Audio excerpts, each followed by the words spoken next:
வராகி பக்தர்கள் அனைவருக்கும் வணக்கம். இது நம்ம ஆதி வராகி யூடியூப் சேனல். வராகி அன்னையோட அருள் பரிபூரணமா எல்லாருக்குமே கிடைக்கணும்னு மனசார பிரார்த்தனை செஞ்சுக்கிட்டு நாம இந்த பதிவை ஆரம்பிக்கலாம். இன்னைக்கு டிசம்பர் மாசம் 22ஆம் தேதி, மார்கழி மாசத்தோட முதல் வெள்ளிக்கிழமை.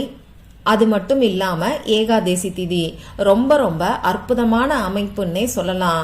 இந்த மாதிரியான சேர்க்கை அடுத்த வருஷம் கூட நமக்கு வருமானு தெரியாது.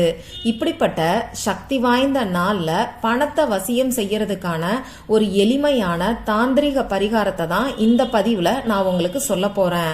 பணத்தை வசியம் செய்யறதுக்கு இதை விட எளிமையான பரிகாரம் இல்லவே இல்லைன்னு சொல்லலாம். அந்த அளவுக்கு சிம்பிளான ஒரு மெத்தடை தான் இப்ப நான் உங்களுக்கு சொல்ல போறேன். இந்த வீடியோல முழுக்க முழுக்க லா ஆஃப் அட்ராக்ஷன் மெத்தடை பத்தி தான் நாம பார்க்க போறோம். அதனால இந்த மெத்தடை பொறுத்தளவுக்கு நமக்கு எந்த விதமான கட்டுப்பாடுகளுமே கிடையாது. இன்னைக்கு நமக்கு வெள்ளிக்கிழமை. இந்த வெள்ளிக்கிழமை மகாலட்சுமி தாயாரோட வழிபாட்டுக்கு உகந்த நாள். அது மட்டும் இல்லாம இந்த மார்கழி மாசத்தை தெய்வீக மாசம்னே சொல்லலாம். தெய்வீக சக்தி நிறைஞ்சிருக்கக்கூடிய இந்த மார்கழி மாசத்துல வரக்கூடிய வெள்ளிக்கிழமை நமக்கு இன்னமுமே சிறப்பு வாய்ந்தது. அடுத்ததா நமக்கு இன்னைக்கு காலையில 10 மணி 1 நிமிடங்களுக்கு ஏகாதேசி திதி ஆரம்பமாகுது. அதுவும் ரொம்ப ரொம்ப முக்கியத்துவம் வாய்ந்த வைகுண்ட ஏகாதேசி திதி இன்னைக்கு நமக்கு இருக்கு. இது நமக்கு கூடுதல் சிறப்பு. பொதுவா பணம் வர்றதுக்கான தாந்திரிக பரிகாரங்களை ஒரு சில குறிப்பிட்ட நாட்கள்ல நாம செய்யும் போது நமக்கு கை மேல பலன் கிடைக்கும்.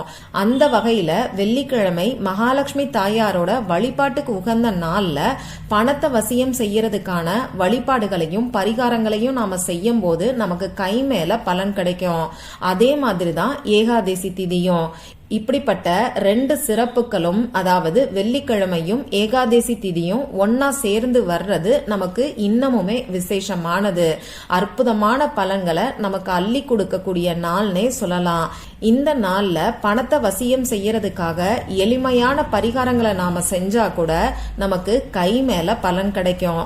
அந்த வகையில இன்னைக்கு செய்ய வேண்டிய அந்த எளிமையான பரிகாரம் என்ன, இதை யாரெல்லாம் செய்யலான்னு இப்ப நான் உங்களுக்கு சொல்றேன். இதுக்கு நமக்கு தேவையான பொருட்கள் என்னன்னு பாத்தீங்கன்னா, ஒரு பேப்பர் தேவைப்படும். எப்பயுமே சொல்ற மாதிரி கோடு போடாத அன்ரூல்டு பேப்பரா எடுத்துக்கோங்க. நீங்க ஏஞ்சல் நம்பர் மற்றும் மந்திரங்களை எழுதுறதுக்கு தனியா ஏதாவது நோட்புக் வச்சிருந்தீங்கன்னா அதை இந்த பயிற்சிக்கு யூஸ் பண்ணிக்கோங்க. புதுசா நோட்புக் வாங்கணுங்கிற அவசியம் கிடையாது. இப்படி பழைய நோட்புக் எங்கிட்ட எதுவுமே கிடையாது, நான் என்ன பண்ணணும்னு சொல்லி கேட்டீங்கன்னா ஒரு ஒயிட் பேப்பரை எடுத்துக்கிட்டு இந்த பரிகாரத்துக்கு நீங்க யூஸ் பண்ணிக்கோங்க. அடுத்ததா இந்த பேப்பர்ல எழுதுறதுக்கு பேனாவோ ஸ்கெட்ச் பேனாவோ மார்க்கரோ நீங்க பயன்படுத்திக்கோங்க. ரெட் கலர்ல இங்கு வரக்கூடிய பேனா, அப்படி இல்லைன்னா கிரீன் கலர்ல இங்கு வரக்கூடிய பேனாவை இந்த மெத்தடுக்கு நீங்க யூஸ் பண்ணிக்கோங்க. இன்னைக்கு இந்த பதிவுல பணத்தை வசியம் செய்யறதுக்கான பரிகாரத்தை தான் நான் உங்களுக்கு சொல்ல போறேன். அதனால பணம் சம்பந்தப்பட்ட பிரச்சனைகள் இருக்கிறவங்க எல்லாருமே இந்த பரிகாரத்தை செய்யலாம். ஒரு இடத்தை வித்துட்டு அதுல இருந்து உங்களுக்கு பணம் வராம தள்ளி தள்ளி போய்கிட்டு இருந்தா கூட அந்த பணம் உங்களை தேடி வர்றதுக்காக கூட இந்த பரிகாரத்தை நீங்க செய்யலாம். கொடுத்த பணம் திரும்பி வரணும்னு நினைக்கிறவங்க இப்படி எல்லாருமே செய்யலாம். இந்த பரிகாரத்தை நீங்க முழு நம்பிக்கையோட செய்யும் போது மேலும் மேலும் பணம் உங்ககிட்ட வந்து சேர்ந்துகிட்டே இருக்கும். பணம் வர்றதுக்கான வாய்ப்புகள் உங்களை தேடி வரும். இந்த பரிகாரத்தை முழு நம்பிக்கையோட செய்யறவங்க எல்லாருக்குமே 24 மணி நேரத்துக்குள்ள நிச்சயமா மாற்றங்கள் தெரியும். சரி, இந்த பரிகாரத்தை எந்த நேரத்துல செய்யணும்னு பாத்தீங்கன்னா, இன்னைக்கு நைட்டு தூங்க போறதுக்குள்ள எப்ப வேணாலும் நீங்க செய்யலாம். குறிப்பா சுக்கரஹோரை நேரத்துல செய்யும் போது நல்ல ரிசல்ட் உங்களுக்கு கிடைக்கும். இன்னைக்கு நைட்டு சுக்கரஹோரை நேரம் 8 மணியிலிருந்து 9 மணிக்குள்ள இருக்கு. அந்த நேரத்தை யூஸ் பண்ணிக்கோங்க. மத்தியானம் 1 மணியிலிருந்து 2 மணிக்குள்ளயும் நமக்கு சுக்கரஹோரை நேரம் இருக்கு. இந்த நேரத்திலையும் நீங்க செய்யலாம். இந்த மத்தியானம் வரக்கூடிய சுக்கரஹோரை நேரத்துல இன்னும் ஒரு சிறப்பும் நமக்கு சேர்ந்து இருக்கு. அதாவது நமக்கு இருக்கக்கூடிய கடன் பிரச்சனைய தீர்த்து வைக்கக்கூடிய சக்தி வாய்ந்த மைத்ரேய முகூர்த்த நேரமும் இந்த மத்தியானம் வரக்கூடிய சுக்கரஹோரை நேரத்துல சேர்ந்து இருக்கு. இப்படி இந்த குறிப்பிட்ட நேரத்துல உங்களால செய்ய முடியாதுன்னா பரவாயில்ல, இன்னைக்கு நைட்டு தூங்க போறதுக்குள்ள உங்களுக்கு எப்ப டைம் இருக்கோ அப்போ இந்த பரிகாரத்தை நீங்க செய்யுங்க. அமைதியான ஒரு இடத்துல முகம் கை கால கழுவிட்டு வந்து நீங்க உட்கார்ந்துக்கோங்க. உங்க குலதெய்வத்தையும் மகாலட்சுமி தாயாரையும் பெருமாளையும் நினைச்சு உங்க மனசுக்குள்ள நீங்க பிரார்த்தனை செஞ்சுக்கோங்க. உங்களுக்கு பணவரவு அதிகரிக்கணும்னு சொல்லி பிரார்த்தனை செஞ்சுக்கோங்க. உங்களுக்கு இருக்கக்கூடிய பண கஷ்டத்தை சொல்லி பிரார்த்தனை செய்ய வேண்டாம். இப்போ உங்க மூச்சை நல்லா ஆழமா 3 தடவை உள்ள இழுத்து வெளியில விடுங்க. இப்போ உங்க மனசு டென்ஷன் இல்லாம கொஞ்சம் ரிலாக்ஸ்டா இருக்கும்.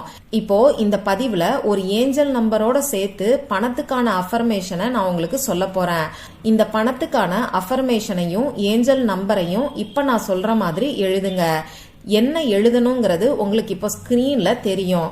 நானும் சொல்லி காமிக்கிறேன். நான் பணத்தை ஈர்க்கிறேன். 234451. பிரபஞ்சத்திற்கு நன்றி. I attract money. 234451. Thank you universe. இப்ப நான் உங்களுக்கு இங்கிலீஷ்லயும் தமிழ்லையும் கொடுத்திருக்கேன். இந்த 234451ங்கிற நம்பர் நமக்கு அபரிமிதமான பணத்தை ஈர்த்து கொடுக்கும். இது கூட சேர்த்து நான் பணத்தை ஈர்க்கிறேன் அப்படிங்கிற பணத்துக்கான அஃபர்மேஷனை நாம எழுதும் போது அது இன்னமுமே பவர்ஃபுல்லா நமக்கு வேலை செய்யும். அடுத்ததா பாத்தீங்கன்னா பிரபஞ்சத்திற்கு நன்றி. இந்த நன்றிங்கிற வார்த்தை 3 எழுத்துல இருந்தாலும் இதோட சக்திய நம்மளால வார்த்தைகளால சொல்ல முடியாது. ஏன்னா இந்த நன்றிங்கிற வார்த்தையோட ஃப்ரீக்வன்சி லெவல் ரொம்ப ரொம்ப அதிகமா இருக்கு. நாம எந்த அளவுக்கு இந்த நன்றிங்கிற வார்த்தையை பயன்படுத்துறோமோ அந்த அளவுக்கு நமக்கு நல்ல பலன்கள் கிடைக்கும். இத பத்தி ஏற்கனவே ஒரு பதிவுல நான் உங்களுக்கு சொல்லியிருக்கேன். இருந்தாலும் இன்னையிலிருந்து இந்த நன்றிங்கிற வார்த்தைய எல்லார்கிட்டையும் சொல்லி பாருங்க. அதே மாதிரி உங்களுக்கு என்னெல்லாம் விஷயங்கள் நடக்கணும்னு நீங்க நினைக்கிறீங்களோ அந்த விஷயம் எல்லாம் நடந்து முடிஞ்சிட்ட மாதிரி நினைச்சுக்கிட்டு இந்த பிரபஞ்சத்துக்கு நன்றிய சொல்லி பாருங்க. இதை விட சக்தி வாய்ந்த ஒரு ரெமெடி இல்லைன்னே சொல்லலாம். அந்த அளவுக்கு இந்த நன்றிங்கிற வார்த்தை ரொம்ப ரொம்ப எஃபெக்டிவா வேலை செய்யும். இத நான் சொல்லி நீங்க தெரிஞ்சுக்கிறத காட்டிலும் ஃபாலோ பண்ணி பார்த்துட்டு அதுல கிடைக்கக்கூடிய ரிசல்ட்டை வச்சு நீங்களே புரிஞ்சுக்குவீங்க. சரி, இப்போ இந்த அஃபர்மேஷனையும் நம்பரையும் எத்தனை முறை பேப்பர்ல எழுதணும்னு பாத்தீங்கன்னா 24 முறை பேப்பர்ல எழுதுங்க. 1க்கு கீழே 1 24 முறை எழுதுங்க. அதே மாதிரி நான் பணத்தை ஈர்க்கிறேங்கிறத ஒரு லைன்லயும் 234451ங்கிறத இன்னொரு லைன்லயும் எழுதணுமான்னு சொல்லி கேட்காதீங்க. இப்ப நான் 3 லைனா கொடுத்திருக்கிறத நீங்க 2 லைனாவும் எழுதலாம், ஒரே லைனாவும் எழுதலாம். உங்க பேப்பர்ல இருக்க இடத்தை பொறுத்து உங்க ஹேண்ட் ரைட்டிங்கை பொறுத்து நீங்க எழுதிக்கோங்க. சரி, இப்படி 24 டைம்ஸ் 24 முறை எழுதினதுக்கு அப்புறமா நீங்க நோட் புக்ல எழுதிருந்தீங்கன்னா அந்த நோட்டை அப்படியே நீங்க வச்சுக்கோங்க.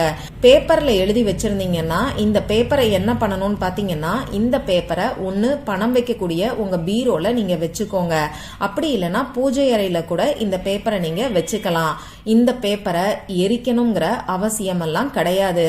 அதே மாதிரி இந்த ஈர்ப்பு விதி பயிற்சி செய்யறதுக்கு எந்த விதமான கட்டுப்பாடுகளுமே நமக்கு கிடையாது. பெண்களுக்கு மாதவிடாய் சமயத்திலையும் இந்த ஈர்ப்பு விதி பயிற்சியை நீங்க செய்யலாம். இந்த பதிவு உங்களுக்கு பிடிச்சிருந்தா லைக் பண்ணிட்டு உங்க ஃப்ரெண்ட்ஸ் அண்ட் ஃபேமிலி கூட ஷேர் பண்ணுங்க. இந்த மாதிரி அந்தந்த நாளுக்கும் நேரத்துக்கும் திதிக்கும் உரிய வழிபாடுகளையும் பரிகாரங்களையும் நீங்க மிஸ் பண்ணாம தெரிஞ்சுக்கிறதுக்கு நம்ம சேனலை மறக்காம சப்ஸ்கிரைப் பண்ணிட்டு பக்கத்துல இருக்கக்கூடிய பெல் ஐகானையும் பிரஸ் பண்ணிக்கோங்க. மற்றும் ஒரு பயனுள்ள பதிவுல நாம சந்திக்கலாம். நன்றி.